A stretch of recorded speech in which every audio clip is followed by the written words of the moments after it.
c'est en live. D'accord.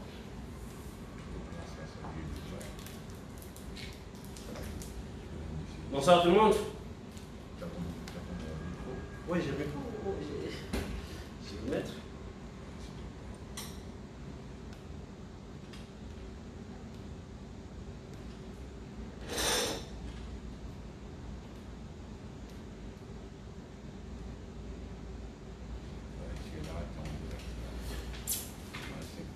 Bonsoir. Avec M. Khan dans un moment. M. Khan, c'est quoi le module de ce soir sur Marketing TV? C'est toi qui nous as promis de nous parler des habitudes, qui permettent de gagner, hein, c'est ça? Les habitudes qui permettent de gagner. Voilà. De réussir dans tout ce qu'on fait. Voilà, c'est ça. Dans tout. Voilà. Dans la politique. Dans les études, c'est ça? Dans la vie de tous les jours. Dans la vie de tous les jours. Voilà, c'est ça. Donc, dans un moment, chers internautes, merci de partager le live. Si vous voulez que vos amis réussissent, maintenant, si vous ne voulez pas que vos amis réussissent, vous n'avez qu'à ne pas partager. Ah, wow, celui qui ne partage pas ne veut pas que ses amis réussissent. On va dire ça. Il faut que je le dise quand même, parce qu'il faut que les gens partagent. Là, c'est la télé du partage.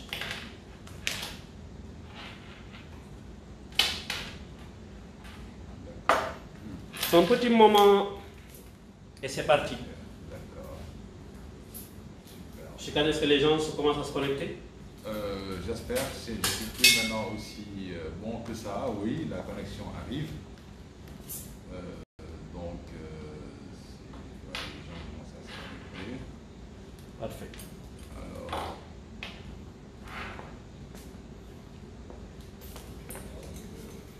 merci de partager, les amis. Monsieur Khalifa Diaby est en ligne, Monsieur Khan. hein? Khalifa, c'est notre ami. Ça, tu le sais, c'est notre grand ami. Monsieur Babali Khan. Voilà.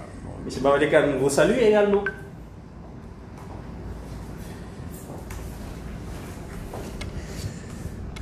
Bonsoir, chers internautes. On commence dans une minute avec Monsieur Khan comme... Okay. Je ne sais pas, je n'ose même pas dire comme invité. Hein? Non, moi je suis de la maison. Oui, c'est ça. Voilà, donc il n'y a aucun problème.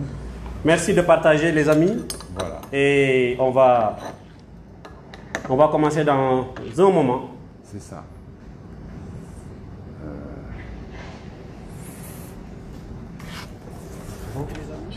Ouais, c'est superbe. Voilà.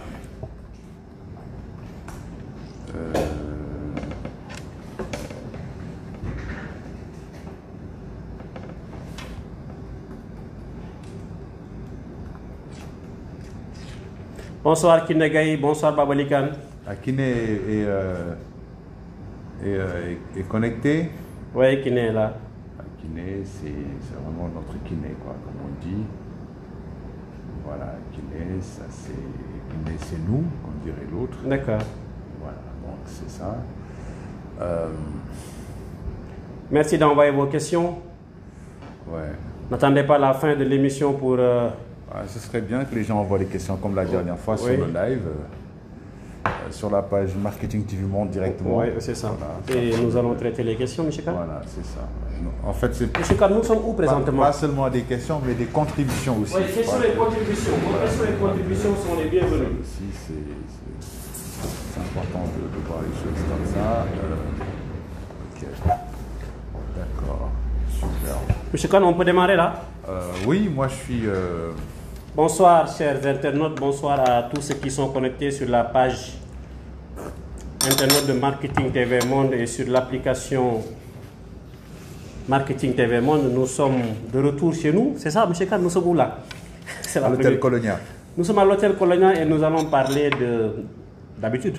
Oui, des bonnes habitudes. Des bonnes habitudes pour réussir dans la vie. Oui. De tous les jours. Oui, des bonnes habitudes, ça c'est absolument cela. Donc merci de partager le live et nous allons commencer dans une seconde. Je rappelle que nous sommes dans les locaux de Colonia, oui, une salle que vous connaissez très bien. Oui.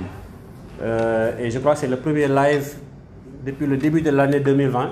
Depuis 2020, ouais. Depuis 2020, je rappelle que l'hôtel Colonia se trouve en face du phare des Mamelles, donc à visiter, Oui. surtout en cette fin d'année. C'est un lieu historique. Oui, c'est ça. Voilà. Entre les deux points culminants de Dakar, entre le monument de la Renaissance Ouais. et le phare des Mamelles. Et les mamelles de Dakar, les mamelles qui nourrissent Dakar. Monsieur Kane, nous allons commencer par remercier les amis qui nous ont accompagnés pendant toute l'année. Oui. Qui ont fait d'excellents lives, surtout pendant la période du Covid. C'est le moment de les remercier. Oui. J'avais commencé à le faire, mais je n'avais pas pu terminer. Je crois que tu peux vraiment le faire. Oui. Parce que c'est des gens qui ont du leadership, qui ont de la générosité, Tout à fait. qui auraient pu en fait garder ce qu'ils savent pour eux. Mais c'est aussi des gens qui ont appris aussi à ne pas être dépendants de son stress, parce qu'ils ont su dépasser les difficultés et tout. Et surtout les enseignants en fait, qui étaient dans une période extrêmement difficile, où il n'y avait pas de cours, et c'est des vacataires, il y a beaucoup d'entre eux qui sont des vacataires. Donc il y avait des cours, ils n'étaient pas payés et tout ça, etc. Mais personne ne l'a su, au contraire, ils étaient extrêmement bien habillés, très très bien présentés pour venir faire notamment pour venir faire leur présentation, et ça c'était une très très belle chose. J'ai été vraiment très très fan de Et ils étaient répartis dans toute l'Afrique. Oui, C'est ça, oui, c'est aussi le cachet spécial. Voilà. Oui. De là pour la jeunesse. Et c'est quelqu'un qui a beaucoup d'humilité et qui fait de très discrètement. Et voilà, je crois qu'aujourd'hui il est en train d'investir doucement, de faire de très très bonnes choses. Moi je me sens à Colonia comme chez moi, et le standing est quelque chose d'extrêmement plaisant. C'est pourquoi effectivement ce sera toujours avec Colonia. Voilà, bien. Donc aussi saluer Matar Amassignan, qui est un jeune que j'ai découvert avec Marketing TV Monde. Je ne savais pas qu'on avait autant de liens aussi. C'est un gosse vraiment particulièrement plaisant, avec de la fougue, qui maîtrise très très bien ce qu'il fait. Amadou Niang, qui est un jeune extraordinaire que j'adore. Il est tout le temps sur le terrain, il partage, c'est quelqu'un qui va avec du cœur, c'est génial. Le grand Khalifa Diaby, qui lors des challenges sportifs nous trompe toujours, hein, et nous laisse faire les challenges, lui il ne participe pas. Oui, le grand monsieur de la communication, de la promotion, il a fait de très très belles choses. Le monsieur logistique aussi, Zofoot Dramé, oui. Voilà. Il y a aussi Jean, hein, Simon. Oui, Simon, avec qui on a fait un très très bon échange sur la distribution au Sénégal, le cas de Auchan et de EDK. Je crois qu'on a fait un très très bon échange. Après un article sur un journal de la place. On est sur Marketing TV, on peut citer les articles. Voilà. Non, c'est ça, voilà. Ouais, vraiment, ce journaliste aussi, ce journal, en tout cas, aujourd'hui aussi, l'avantage, c'est que la presse prend des jeunes qui sont des jeunes aux dents longues, qui en veulent. C'est comme disait un de mes amis, il faut avoir faim. Et c'est des jeunes qui ont faim. Donc, ce n'est pas des gens qui se disent, je veux juste gagner de l'argent, mais ils se disent, je veux aller loin. Et au-delà de la compétence journalistique, j'ai aussi d'autres compétences. Et c'est vrai que la presse souffre énormément d'un problème de spécialisation. Et je crois que certains journalistes ont compris et se battent pour de plus en plus être spécialisés, et notamment pouvoir offrir aussi de meilleures analyses et de meilleurs contenus, notamment à leurs lecteurs, ce qui est une très très belle chose. Voilà. Donc vraiment, c'est ça. J'ai oublié peut-être des gens, Babali, il y a tous ces gens-là. Voilà, il y a Cheikh Baké, il y a beaucoup de gens que j'ai connus en tout cas à travers la chaîne, qui ont fait des très très belles choses. J'oublierai jamais bien sûr aussi ma soeur Anne-Marie Fall, qui est notre coach aussi, parce que c'est une grande de la télé, une grande des médias. Elle nous a énormément coaché aussi de ce côté-là. Ça a été une très très belle chose. Aujourd'hui, elle doit être très contente. Oui, moi je la considère comme ma sœur de cœur. C'est une femme énorme. Pendant le confinement, parce qu'elle aussi, elle a une très très grande école. Et c'est ça qui me plaît. C'est des gens, vous ne voyez pas les problèmes auxquels ils sont confrontés. Elle a l'école des hautes études politiques de Dakar, quand même, qui est l'équivalent de SUPDECO, enfin de l'école des sciences politiques de Paris, quand même, il ne faut pas déconner. Une très très grosse école. Et cette année, elle a beaucoup souffert du Covid-19. Et ce qui m'a plu, c'est qu'elle est allée trouver elle s'est trouvé un terrain et elle fait maintenant de l'agriculture. Ah ouais, voilà, ah oui, elle m'a envoyé récemment gratuitement vraiment des concombres et tout ça, etc. Mais c'est génial, voilà. Elle m'envoie aussi des petits thés, ma petite santé aussi, je lui dois ça. En partie, c'est une femme agréable, elle est géniale. Voilà. Que Dieu te bénisse, Anne-Marie, et bénisse aussi tes enfants, voilà. Je salue aussi tous ses grands amis comme Lansana, qui je crois que cette année aussi s'est beaucoup battu avec toutes les difficultés qu'il y a eu. Voilà, le président Mbagnick Diop aussi, à qui je dois beaucoup de reconnaissance, pas seulement pour le corridor, mais pour l'attention qu'il me porte, sur laquelle il me propulse auprès des jeunes. Et ça, je crois qu'il a compris aussi que pas seulement moi, peut-être que c'est vraiment tous ces gens de Marketing TV Monde qu'il voit à travers moi et qui font aussi qu'il se dit il faut qu'on leur donne de la place, il faut qu'on leur laisse parler avec les jeunes, il faut qu'on arrive à des résultats et ça, j'ai beaucoup apprécié. Voilà, bien. Bien sûr, saluer certains intellectuels comme le professeur Chérif Salif, comme Birahim, comme Nukhur Koch Essouala, je crois, comment il s'appelle, le sociologue, l'anthropologue qui est extraordinaire. Qui nous avait promis de venir, mais qu'on n'a pas encore vu aussi. Quand je lis ses analyses, je tombe, je dis, mais il est un homme de terrain extraordinaire qui fait des très très belles choses, voilà. Je salue aussi Gaïndé Thioune, notamment aussi, qui dirige, c'est lui qui dirige les jeunes entrepreneurs de Diourbel, avec qui on devait faire d'ailleurs une activité, mais avec la deuxième vague entre griffes, voilà, ça a été remis en question. Mais en tout cas, j'ai été très heureux de voir qu'au Sénégal, les jeunes, c'est des gens qui, si on les soutient, peuvent nous apporter beaucoup d'excellents résultats et tout le monde doit s'y mettre. Voilà. C'est ça. Voilà. Donc nous allons parler des habitudes pour réussir ce soir avec Michel Kane. Ce sera une émission mi-Wolof, mi-français. Michel Kane, on va vous laisser nous dire comment. Oui, tu sais. Comment faire pour réussir? Et c'est quoi la réussite d'abord? C'est quoi la réussite? Oui, c'est... Là, tu vas me piéger, là, voilà. La réussite, je crois personnellement que la réussite, c'est très simple. C'est tout simplement, à mon avis, la réalisation d'un objectif. Quand on réalise un objectif, on a réussi. Très bien. Maintenant, c'est vrai que chacun maintenant a son, comment on appelle ça, a son repère pour la réussite. Voilà. Certains ont des réussites sociales, culturelles, religieuses, économiques, etc. Ça dépend, chacun a son repère. Mais réussir, c'est arriver à atteindre son objectif. À chaque fois que quelqu'un atteint son objectif, on peut dire qu'il a réussi. Donc, la première chose à faire pour dire qu'on a réussi, il faut dès le départ se fixer un objectif. C'est très important. Voilà. Ça, on l'a toujours dit, on le dira tout le temps. Celui qui n'a pas d'objectif, il peut aller nulle part. Ouais, si vous ne savez pas où aller, tous les chemins mènent nulle part. C'est ça. Michel Kane, quelles sont les qualités de mon objectif? Alors ça, je crois que je vais te laisser répondre à ça. Parce que les objectifs doivent être, comme on dit, smart, c'est ça. Oui, c'est ça, smart. Voilà, c'est ça. Sauf que, allez-y, spécifique, mesurable, atteignable, réalisable et défini dans le temps. Dans le temps, étalé dans le temps, oui, ça c'est l'objectif, en tout cas du point de vue managérial. Du point de vue managérial. Pour un projet personnel, c'est peut-être un peu plus compliqué de rester un peu dans cette démarche-là, surtout pour quelqu'un qui en réalité n'a jamais vraiment défini son objectif, quoi. Voilà. C'est pourquoi peut-être on commence d'abord à dire à l'individu, mais est-ce que tu as un rêve déjà? Je crois que tout dépend, tout commence par là. Par un rêve. Est-ce que tu as un rêve? Voilà.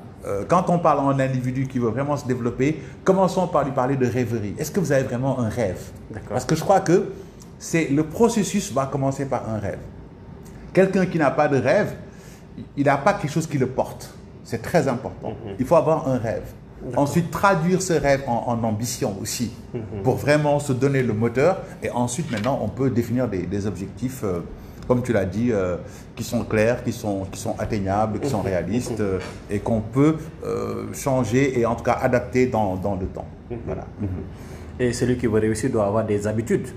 Pas des mauvaises, je crois qu'il doit avoir de très bonnes habitudes. Oui, alors j'avais dit qu'on a souvent parlé de développement personnel sur Marketing TV Monde et grand chapeau à M. Mbaké, à Amadou Niang qui fait de très belles choses là-dessus. Voilà. Et souvent je dis que c'est le parent pauvre de la formation. Les jeunes, quand ils vont en formation, généralement, on ne les prépare pas à un métier, on les prépare à un diplôme.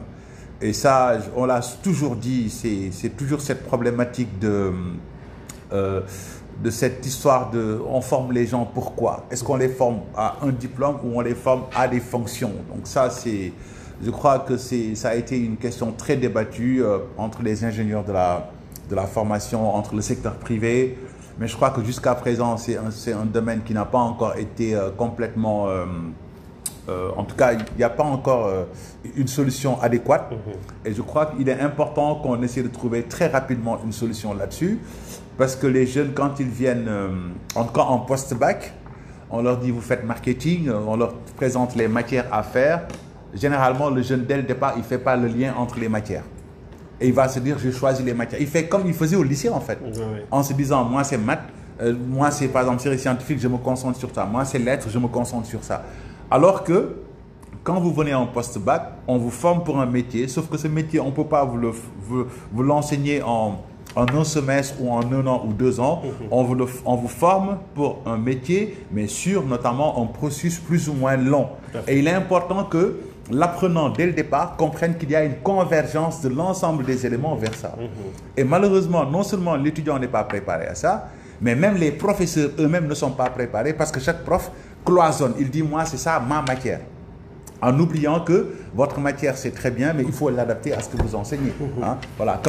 Et aussi que votre matière ne peut pas aller sans les autres aussi. C'est ça. Il y a des profs aujourd'hui qui croient que leur matière est la seule matière importante dans l'enseignement des jeunes.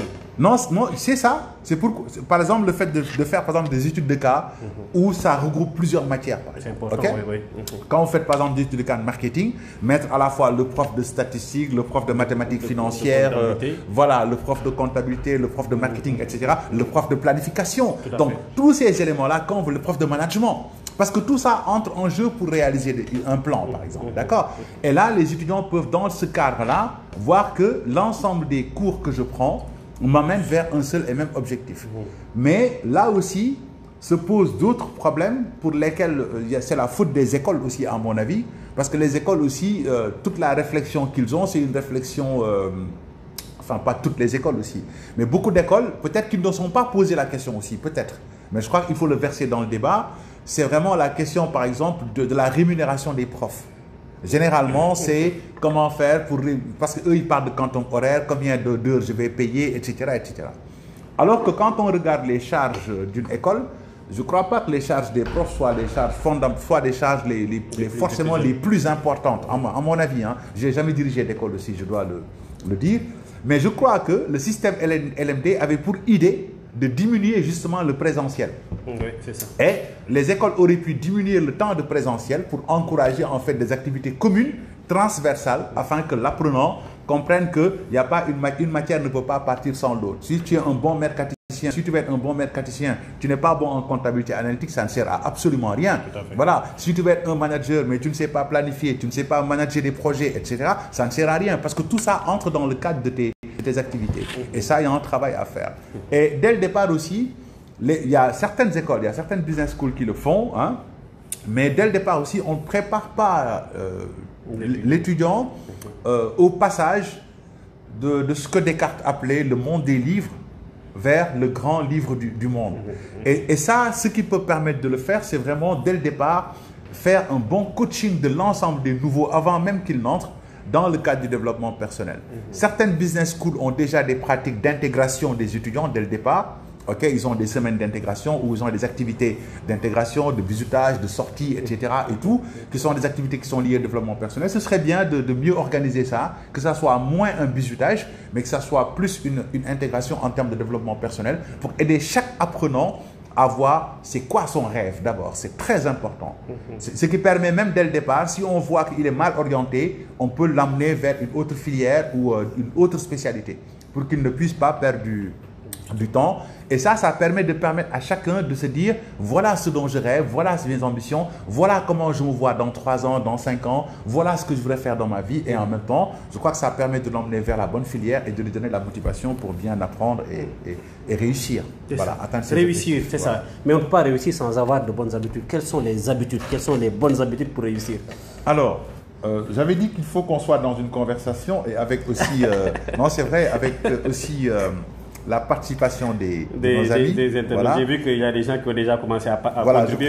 Je crois qu'on peut déjà commencer à partager. Baba Likan qui dit que ma modeste contribution, se connaître mais se focaliser sur nos points forts tout en essayant de corriger nos limites. C'est ce qu'il dit. Oui. Croire en soi, avoir de bonnes routines, méditer, exprimer sa gratitude, ne serait-ce que pour 3 choses.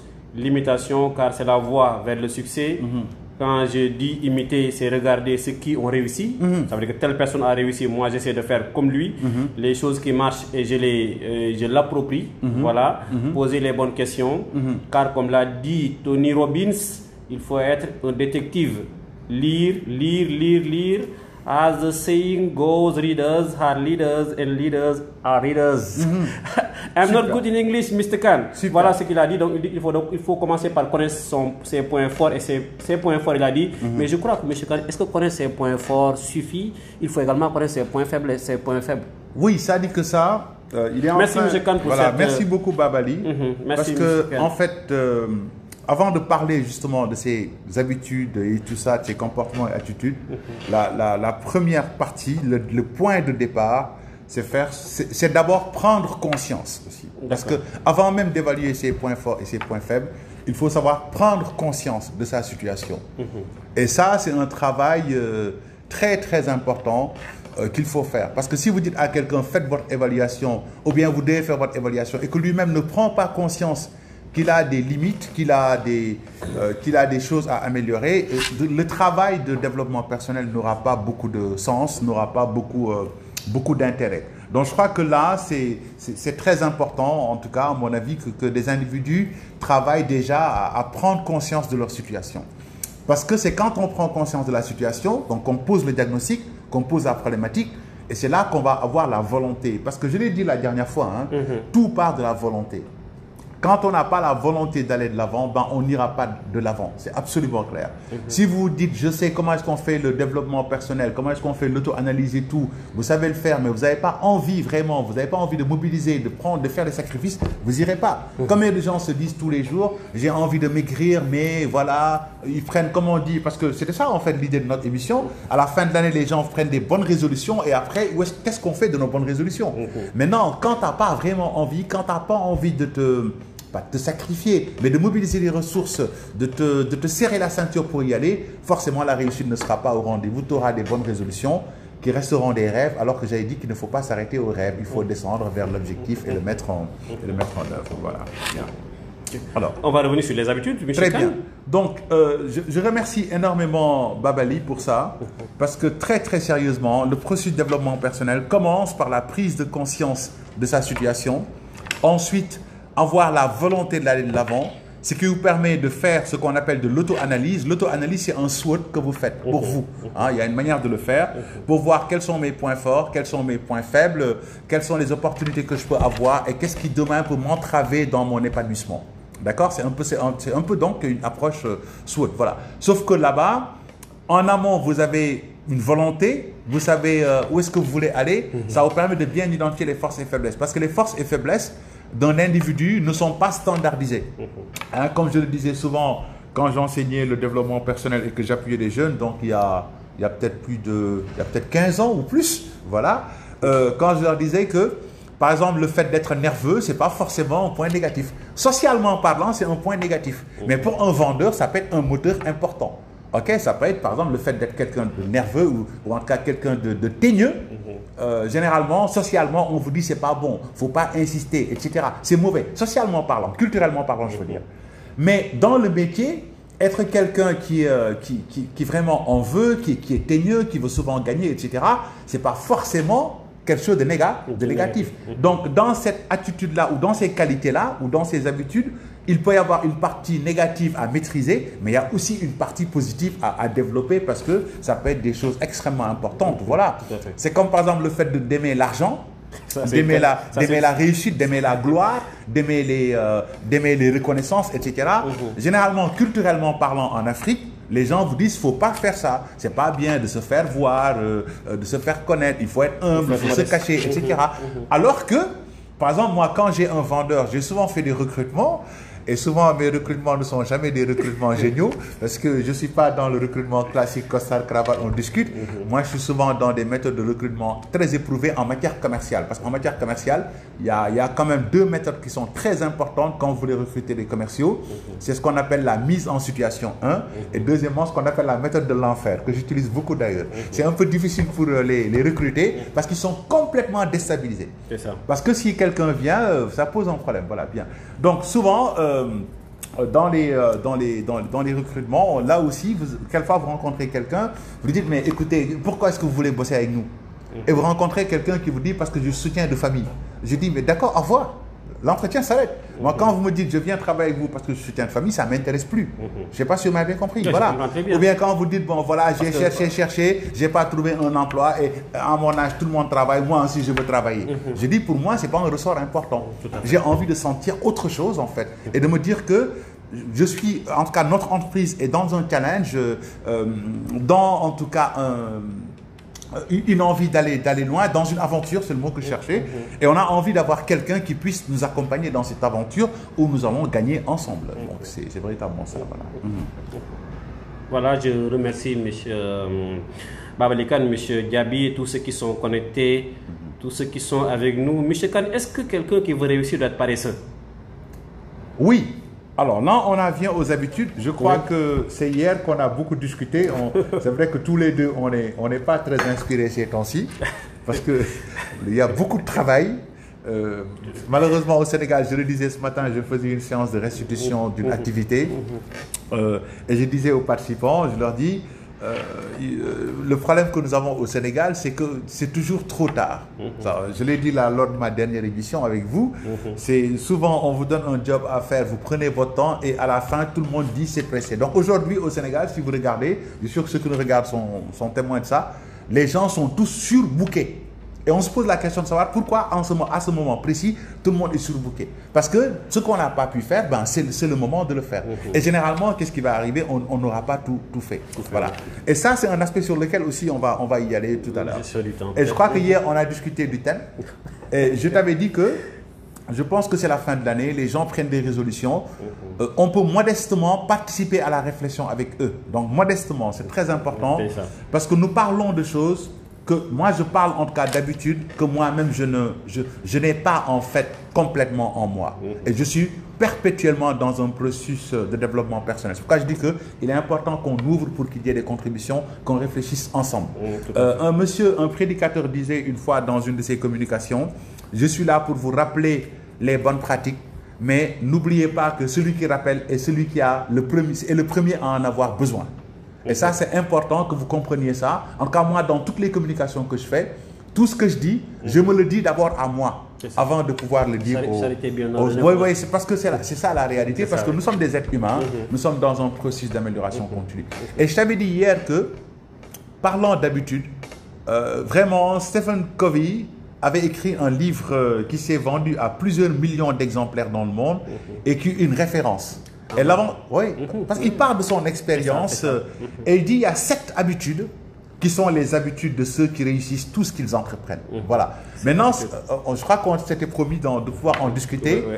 Également d'ajouter les habitudes que nos chefs religieux. Non, avant les chefs religieux, il y a notre culture. Notre culture. Ça dit que souvent, c'est comme je le dis souvent à mes collègues enseignants, il ne faut pas qu'on distingue l'Occident de l'Afrique sur ces facteurs-là. Parce qu'en réalité, la plupart de ce qu'on lit dans les livres, qu'on considère comme extraordinaires, quand on regarde dans nos ressources culturelles, elles étaient déjà là. Donc ça, c'est absolument clair. Et un des points importants quand on enseigne, c'est comme je le dis tout le temps, il ne faut pas tirer l'apprenant vers le savoir. Il faut amener le savoir vers l'apprenant, en partant de ses propres compétences sociales existantes. Mais ça, je ne veux pas donner un cours d'enseignement, même si j'ai arrêté. C'est bon, on va commencer par les 7 habitudes de Stephen Covey, qui ont été présentées par Stephen Covey. Et Covid notamment, c'est quelqu'un qui réellement, donc comme je l'ai dit, avait proposé de partager lui son expérience. Notamment, c'est quelqu'un qui a réussi dans l'entrepreneuriat, qui a réussi dans la vie sociale et qui, en certains moments, s'est posé la question de savoir quels sont les ressorts qui nous permettent de pouvoir, en tout cas, réussir ce qu'on entreprend. Et l'avantage des propositions de Covey, je dis son nom parce qu'on est des intellectuels, comme je le dis, on est voilà. Même si je dis, vous le trouverez dans les écrits aussi de nos gens, de nos leaders. Il va dire, ce que je suis en train de proposer, c'est que non seulement ça marche dans le cadre de mon travail, mais ça marche dans tous les autres domaines. Dans tous les autres domaines. C'est-à-dire, quand je vais dans mon travail, ça marche. En amitié, ça marche. En amour, ça marche. Dans la famille, ça marche partout. Ça marche partout. Voilà. Et donc ça, c'est à mon avis, je me suis dit, mais ça, c'est génial. Ce serait bien que tout le monde peut-être revienne à ça. Et Covey n'invente rien. Il ne fait juste que peut-être présenter en 7 points qui sont des points faciles à retenir pour rappeler aux gens. Hein, comme disait Socrate, la connaissance n'est que réminiscence, à mon avis. Nous avons tous ces connaissances-là, mais il est important qu'on puisse se les rappeler, les remettre sur le terrain et pouvoir avancer. Et notamment, Covey va distinguer le cycle du progrès en 2 parties. Il dit que il y a d'abord, pour gagner, vous devez avoir 2 victoires importantes. D'accord. La première victoire, c'est la victoire privée. La victoire privée, c'est la victoire contre soi-même. La victoire contre soi-même. Je reviens sur ce que disait donc Babali. C'est ça, oui. Voilà. Hein, je me rappelle quand j'étais commercial déjà à Paris, on avait un manager qui nous disait, lors d'une session de formation, votre premier ennemi, c'est vous-même. C'est ça. Voilà, parce que c'est vous-même qui en fait mettez quelquefois les barrières qui vous empêchent d'avancer. Donc c'est pour dire que ça, on le dit depuis très longtemps. Oui. Donc il le rappelle juste en disant que la première victoire, c'est la victoire privée. Quand vous allez dans l'islam, par exemple, on va vous dire, le djihad, c'est d'abord le djihad du nafs. C'est d'abord la guerre contre toi-même. Et quand tu auras gagné contre toi-même, tu pourras ensuite maintenant gagner. Donc c'est d'abord la victoire privée. Victoire contre soi-même. Oui. La victoire contre soi-même, c'est 3 aspects qui sont des aspects extrêmement importants. Le premier aspect, c'est la proactivité laïque. La proactivité. Voilà. La proactivité, c'est commencer par se dire que je ne suis pas, comment tu appelles ça encore, c'est ne pas être fataliste en fait. Ok? Et de se dire que ma vie, j'en suis moi un acteur. Commencer par se dire que la vie que je mène, j'en suis mon acteur, pas le créateur peut-être, on peut dire le créateur, mais je veux dire, je ne suis pas quelqu'un qui subit ma vie. Comme disait l'autre, je joue un film dans lequel je suis acteur. Très bien. Oui, non seulement tu es acteur, mais tu es même scénariste en fait. Voilà, très parce bien. que même un scénariste, même au cinéma, les gens quelquefois font des scénarios et derrière, après, ils changent le scénario pour s'adapter. Voilà. Mais commence par dire que ma vie, je ne la subis pas. Il faudrait que moi-même, je sois le scénariste de ma vie et que j'en sois l'acteur principal. Ça, c'est très important. Et qu'est-ce que ça signifie? Ça signifie qu'il faut d'abord travailler sur soi à arrêter un certain nombre de comportements. Oui. Parmi les comportements à essayer de maîtriser pour tout le monde, c'est arrêter de se plaindre de son sort. Hein? Les gens qui m'ont souvent en formation ou dans des conférences ou des trucs comme ça, ont l'habitude de m'entendre dire qu'il ne faut pas habiter à Khar Yalla. Parce que Khar Yalla, en Wolof, ça veut dire attendre Dieu. Dieu, on ne l'attend pas. Tous ceux qui attendent Dieu meurent là-bas et ils n'auront absolument rien. On n'attend pas Dieu, on va vers Dieu. Souvent, je donne une anecdote en disant que, dans ma perception, moi, ou dans l'image que je me fais, Dieu, c'est comme quelqu'un qui a un buffet, quoi, avec tous les plats qu'il faut. Et nous sommes là-bas. Il fait tous les plats convenables, vraiment tous les goûts. Et il dit, celui qui veut n'a qu'à venir prendre. Okay. Et maintenant, parmi les gens qui sont là-bas, il y a certains qui disent, non, moi je suis poli, j'attends qu'on me serve. Il ne sera jamais servi. Tout à fait. Mais par contre, ceux qui se disent, ben, moi j'en ai envie, je vais aller me servir, ben, il viendra. Parce qu'on vous a invité à venir vous servir. Mais quand vous dites, Kharia, le bain, tu attendras. Et généralement, quand tu attends, tu ne gagneras pas grand-chose. Ceux qui gagnent, c'est aujourd'hui ceux qui ont des fusées, qui vont à la Lune, qui nous permettent aujourd'hui même de parler avec nous, etc. C'est ces gens qui vont prendre. Okay? Donc, arrêtez de se plaindre de son sort. Et ça, là, c'est un problème important au Sénégal. Oui. Jusqu'à présent, les gens continuent à se plaindre de leur sort. Je ne sais pas maintenant pourquoi les gens continuent à faire ça. Bon, il ne faut pas se plaindre, comme disait Cheikh Ahmad Bamba dans Kun Katiman. Oui, il disait, Arrête de te plaindre. Oui.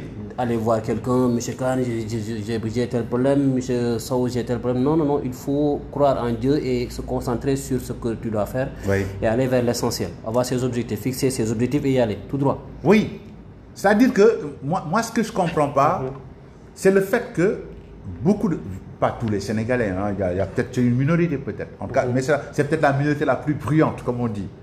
Beaucoup de Sénégalais passent leur temps à dire c'est la faute des autres. C'est-à-dire qu'on est infantilisé. Les gens, qu'est-ce qu'il y a, t'as pas de travail, oui, c'est la faute des autres. Oui, mais tu n'as pas de ci, oui, c'est la faute des autres. C'est mes parents, c'est mes amis, on ne m'a pas, etc. Une fois, quand je suis revenu au Sénégal, tout de suite, avec mon oncle, on a montré un business, il m'avait nommé directeur.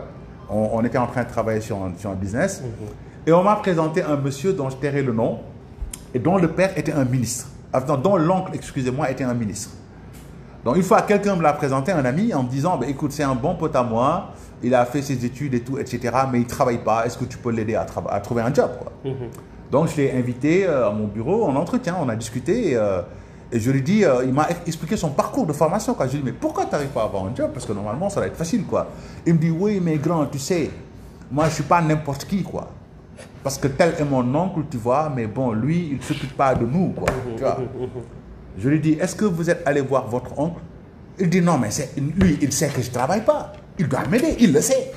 Mais comme si ton oncle, lui, toute sa préoccupation... Mais est-ce qu'il doit aller voir son oncle pour avoir du travail? Non, non. D'abord, ce qui a fait que moi, je ne l'ai pas aidé, en fait, et je ne l'ai plus revu d'ailleurs après, parce que j'ai tout fait pour ne pas le revoir, c'est d'abord se dire, les autres doivent s'occuper de moi et ils doivent voir ma situation, comprendre dans quoi je suis, et eux-mêmes se battre pour moi, quoi. Je dis, mais c'est extraordinaire, quoi. Comment est-ce que toi, tu dois réfléchir? Toi, tu penses à personne. Et tu te dis que les autres doivent penser à toi, constater que tu n'as pas de travail, aller te faire peut-être ton dossier, aller peut-être te chercher un job, éventuellement aussi faire le job à ta place et éventuellement aussi te donner le salaire à la fin du mois, quoi. Je dis, c'est quoi ce comportement-là? Tu comprends? Alors je lui dis, mais écoute grand, ton oncle ministre, est-ce que tu fais partie de ses électeurs? Il dit, grand, je ne vote pas. Je dis, mais est-ce que tu sais pourquoi il est ministre alors? Non, parce que c'est ça la question. Oui, tout à fait. Mais il est élu par des gens. Il se bat pour ces gens. Si toi, par contre, tu viens te présenter, tu discutes avec lui, tu lui présentes ton projet, tu lui dis ce que tu veux, il peut t'aider. Mais lui, il a son travail, il a sa famille, il a ses militants, il a tout ça. Et tu veux qu'il oublie tous ces gens-là pour toi? Pourquoi? Voilà. Donc ça, c'est peut-être un gros problème. Moi, je ne suis pas contre le fait de demander de l'aide. Et je conseille toujours aux gens de ne pas abandonner leur famille là aussi. Tous les étudiants que j'ai eus, souvent quand je leur dis, vous avez des problèmes, ils me disent qu'ils ont des problèmes de stage. Je leur dis, au Sénégal, nous sommes en Afrique. Voilà. Au lieu de venir me demander un stage à moi, Mohamed Khan, peut-être que tu vas m'en demander, mais moi aussi j'ai des capacités limitées. Mais je suis sûr qu'au Sénégal, tu as toujours une tante, un oncle, un cousin, une cousine, un grand-père, etc. Mais le problème, c'est que justement, on a cet orgueil. Ça va être, non, ma tante, je ne vais pas lui demander, hein, mais tu vas demander à la tante de quelqu'un d'autre. Je ne demande pas à mon oncle, tu vas demander à l'oncle de quelqu'un d'autre. Quand tu n'es pas encore à un niveau où tu es en phase de production pour avoir quelque chose, sache que tu as la possibilité de demander de l'aide.